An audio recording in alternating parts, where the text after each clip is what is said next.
Welcome to the Followup podcast. My name is Hayden. I am the worship director here at Arbor Church, and today I am joined by Alison, our community care pastor, and Cliff Tatema, our interim pastor and speaker from Sunday. So, if you haven't been with us, then you probably don't know that we're in changes, both literally and as a sermon series. Cliff, you did it so well yesterday. But let's hear it again. What was your elevator pitch you used yesterday for changes? You talked about the changes we're going through. Oh, yes. Yes. That we are looking at stories of biblical characters whose lives were changed so that we can pull from them principles with which to live our own lives. Mm-hmm. There you go. I love it. Yep. And I think I even had life of faith in there somewhere. Whoa, extra credit. Oh, wow. Wow. Really going the next level here. So yesterday we spoke about John the Baptist.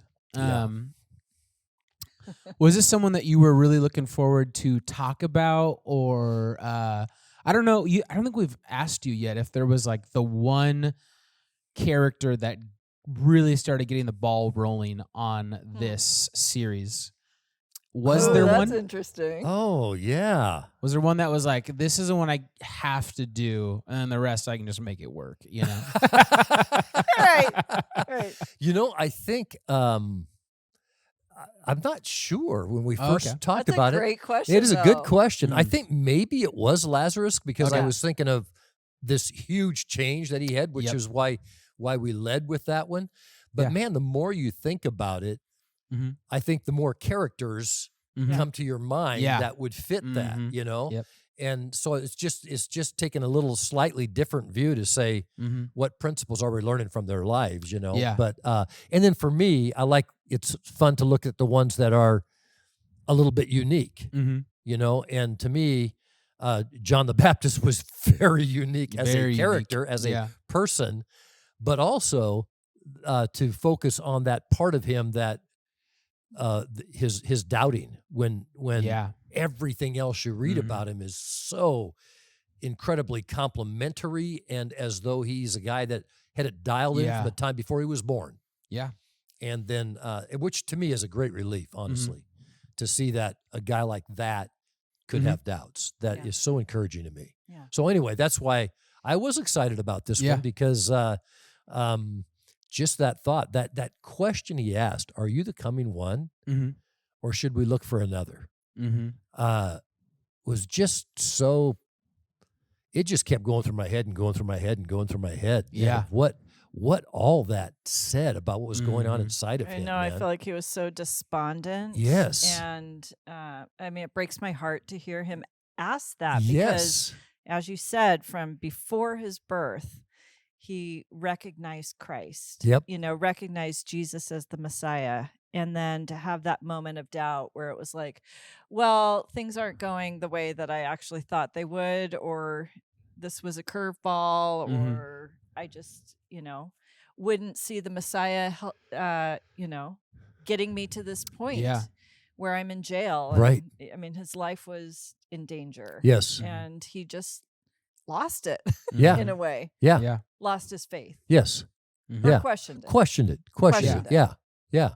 And the irony to me is he didn't lose his faith in God. He just questioned whether or not Jesus was the fulfillment of that. And because he said, or should we look for another? Yeah. In other words, I still believe the prophecy. Yeah. There's still going to be a Messiah.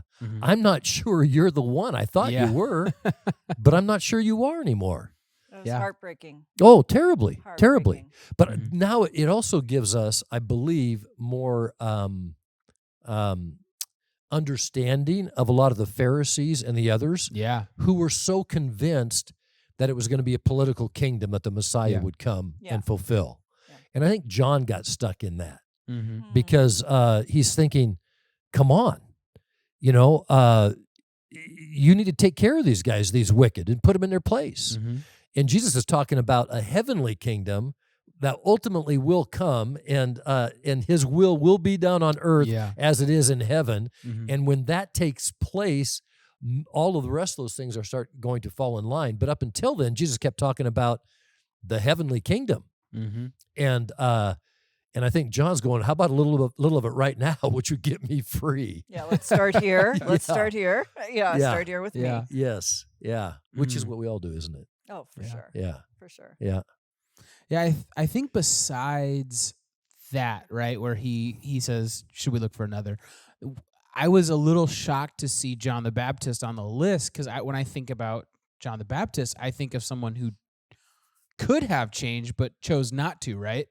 Right? He could have denounced his faith or maybe been a little bit less upfront about it and maybe not have gotten himself killed, right? He ended up dying because he was very adamant about what he believed, and his message wasn't the warmest, gentlest message that he was preaching, right? No. Like, when I think of John the Baptist, I think of someone who is like unapologetically themselves, right? Absolutely. And so I think it was very interesting hearing the message of, okay, I would have never thought to throw John the Baptist on this list, but I thought that you did a very interesting choice, and I think that you brought it out well, the changes that went through. When did he get added to your list when you were putting together this series?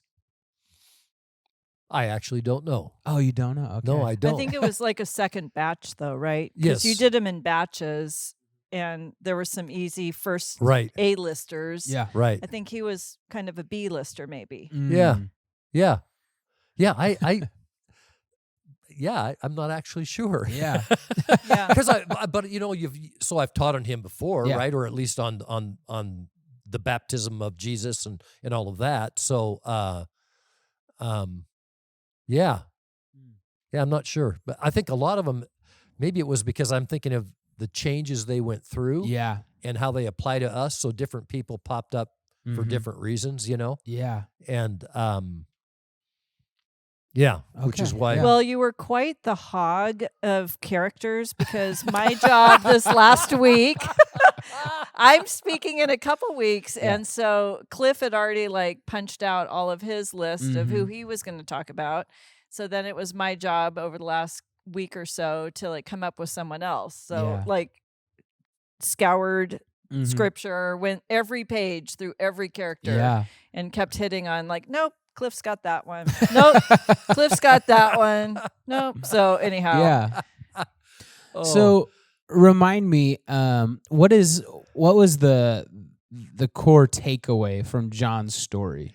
That Jesus changes our view, our which perspective. Is super easy to see with John's story, right? Because Jesus interacted with him. Yeah. I guess, sometimes we get into trouble when we try and make the Bible relevant to our day and age.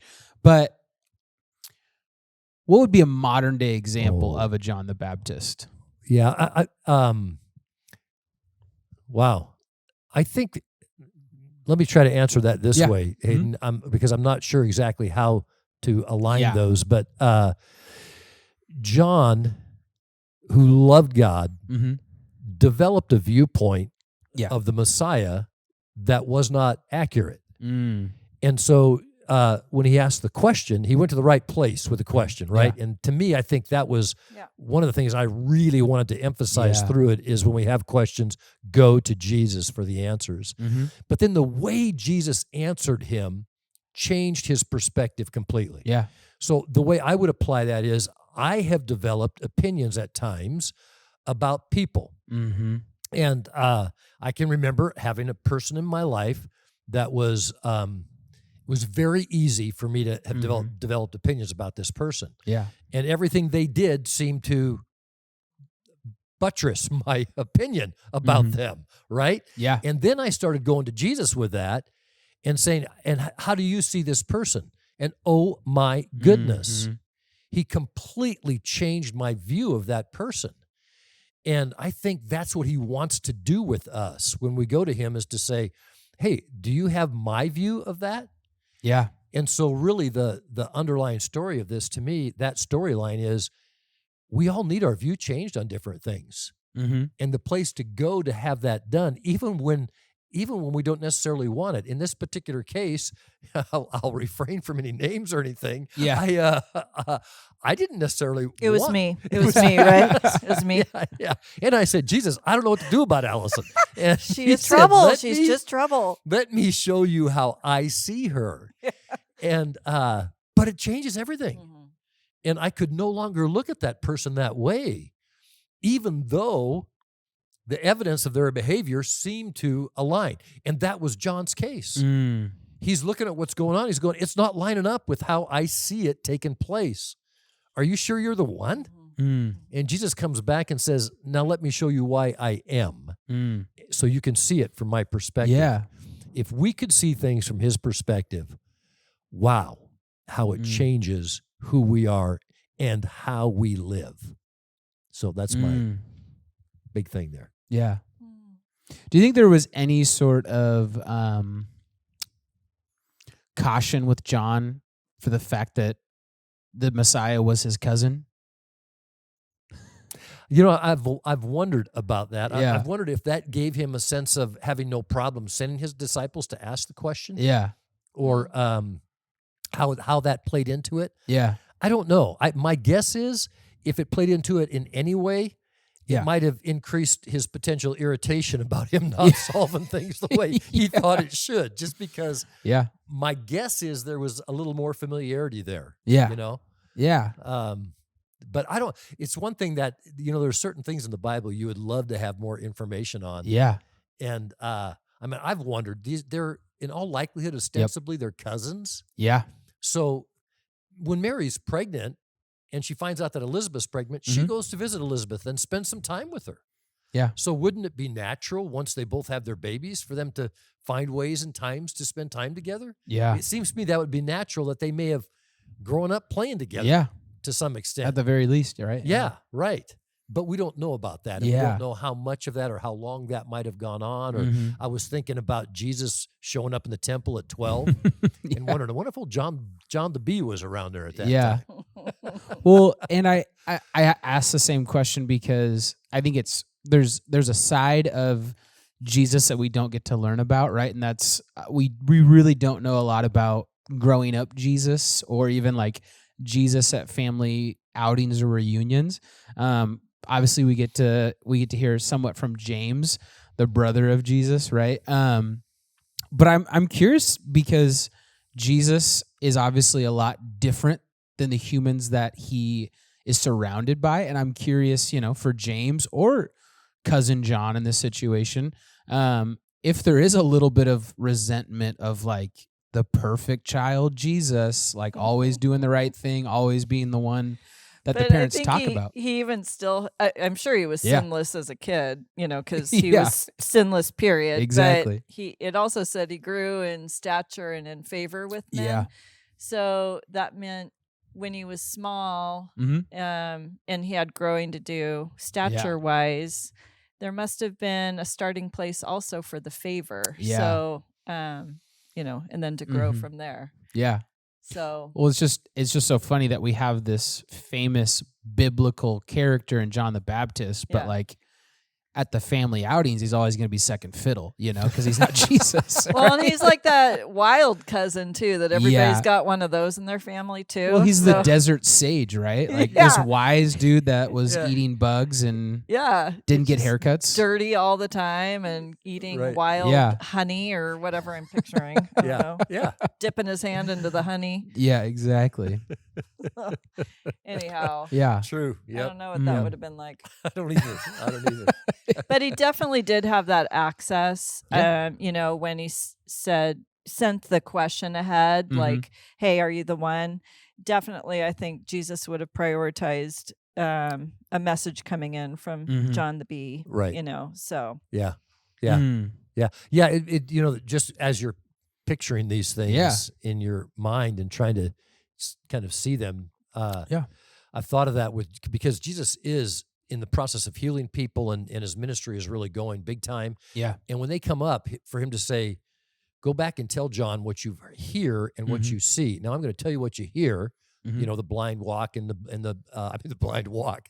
Yeah, hopefully the blind can see when they walk now. Yeah. And and so do the lame. The lame Right. see. You know? Yeah. But anyway, Yeah. Jesus is saying, here's all that I'm doing that John needs to know about and how that fits. Yeah. But he always does things so uniquely. And I think that's the other part to me. If we don't realize that he is probably going to operate in ways that are different than what we think. If we could just get that in our mind to start with, we would be a whole lot less surprised, and I think often not nearly as disappointed, because we would realize he's just going to do it a different way.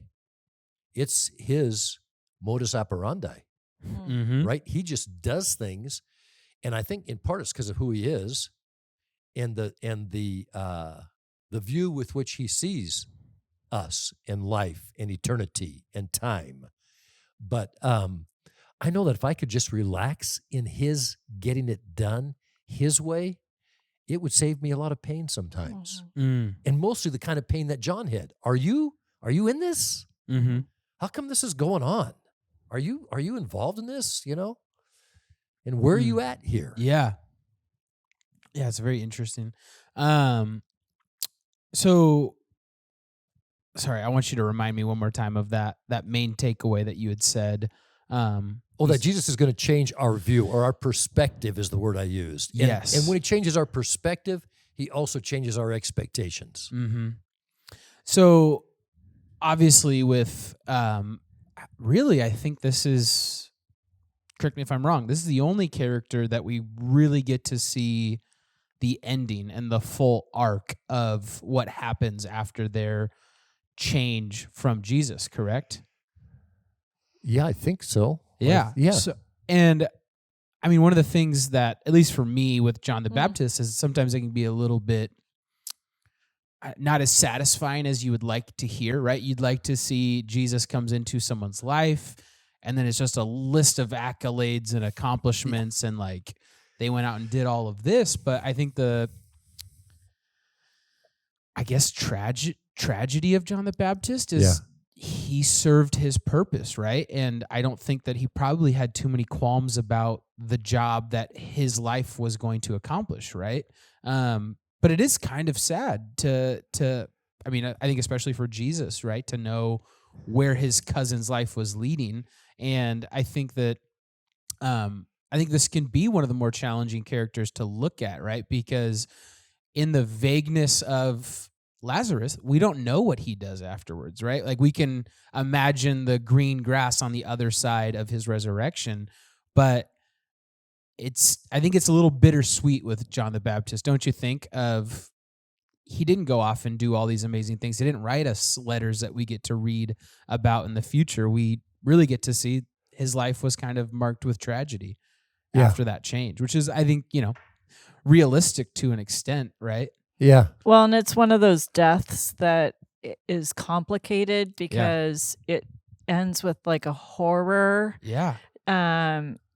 Which takes away a lot of dignity from the person, because sometimes death is, can be shrouded in like beauty and like nobility and like, wow, there was such a good purpose for the death. Yeah.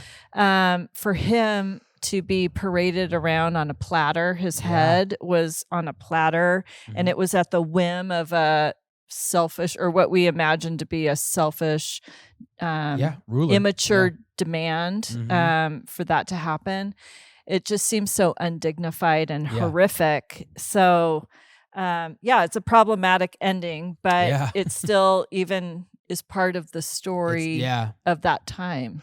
I would actually go so far as to suggest it was God's grace. Yeah. Okay.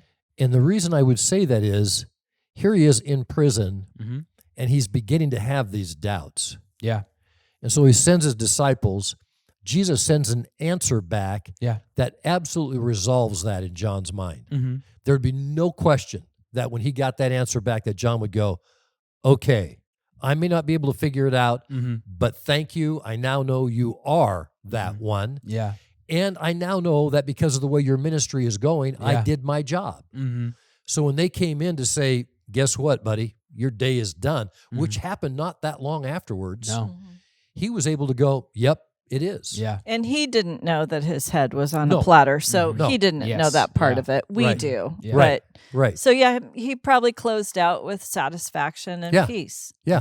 I think so. So that when they said that, in that brief few moments from the time that he got informed, the time that they took his head off, that he could feel like he didn't think like, oh no, I didn't fulfill my mission. Wait a minute. Yeah. I think he could feel like it's done and I get to go to glory. And I'm okay with that. Yeah. Take it off. Yeah. You know, and it did impact Jesus. We know that. Yeah. Because when he got the news that they'd done that to him, he wanted to get away to a quiet place with his disciples. Yeah. He wanted some time to just decompress with that. So we know he had a great affinity for John the Baptist. Yeah. And that's kind of a cool thought, too, that they had that deeper connection, you know. And that familiarity. Go ahead, Hayden.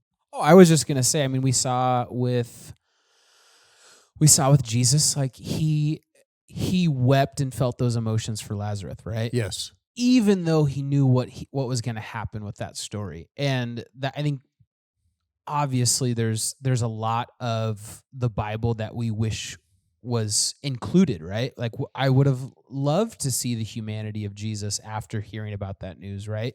Because I can't imagine someone who obviously has love for everybody on earth, but it's going to be a little different when it's your cousin, a part of your family that you're hearing about, and to deeply know who this person is and what they're capable of, and knowing that their life was going to be cut short. And sure, they're going to be reunited in heaven and with God, and obviously there's going to be a reunion at some point, but we don't really get to see what Jesus was experiencing, right? And what that feeling was like. And I imagine he would have loved to have John the Baptist as one of his 12, going around with him. But I think that's just it's a complicated story with John the Baptist. Yes. I think what I really am feeling with this is I think that the tragedy of his life doesn't take away from what we can learn from him, but it still is a tragedy nonetheless, right? Yeah. Both things can be true. Exactly. Yeah. 100%. Yeah.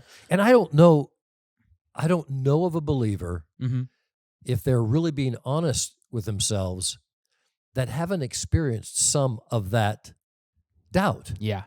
And I guess the thing I'm so thankful for to God is that he would allow John to go through that. Yeah. John. Because he could have allowed a lot of other people to go through that, which they did anyway, but we could look at those people and have a completely different view. Yeah. But when he allowed John the Baptist to go through that, it should so normalize it for us that we shouldn't need to hide it. We should be able to say, I tell you what, right now, I've just got to go to Jesus because I'm confused by this. Yeah. I'm upset by this. Instead of feeling like we got to hide that and pretend everything's okay. Yeah. Which is what too often happens in church. And so to me, the idea of the changes here is what needs to change in us is that we can normalize this and come alongside of each other in it and seek Jesus in it and get past it together. Yeah. And just instead of looking at each other like, well, what is wrong with your faith? Go, yeah, they're kind of like John the Baptist, okay? Yeah. Well, and to remember, like, we have a seat here for you, even if you're in a period of doubt. Like, you can belong before you believe, kind of thing. Like, there's still space here in the community. I think a lot of people ghost the church and its people when they go through a period of doubting or a hardship. Yeah. And that isolation is really difficult. Yeah. But I also understand it's hard to feel like you can show up to a place where you're not fully aligned in your spirit yet. But like going to the Word, you were saying like go to Jesus, go to the Word. And I also would encourage people to like go to the people, go to the community, like continue to tie in. Because isolation doesn't do a great job for that period of time either. No. John the Baptist didn't have a choice. He was in prison. No, but even he could still reach out, right? That's Which is true. by sending his disciples. Right. So he didn't stay isolated to himself. That's true. Which, you're right, is not a healthy place to be. Yeah. Yeah. I think it makes matters worse sometimes. Yep. Yeah. So, as we continue this series, because I believe we'll be ending right before July, correct? Right. Yes. Is there more stories, kind of in the vein of John the Baptist, where it's not the changes any less than Lazarus, right? Obviously, with Lazarus, we saw quite the physical change that led to the mental change. Would you say that the rest of these messages are going to skew more towards similar to John the Baptist, or more towards Lazarus? Huh. I don't know. What's Ruth going to look like? Spoiler alert. I dibbed Ruth, but I'll tell you what.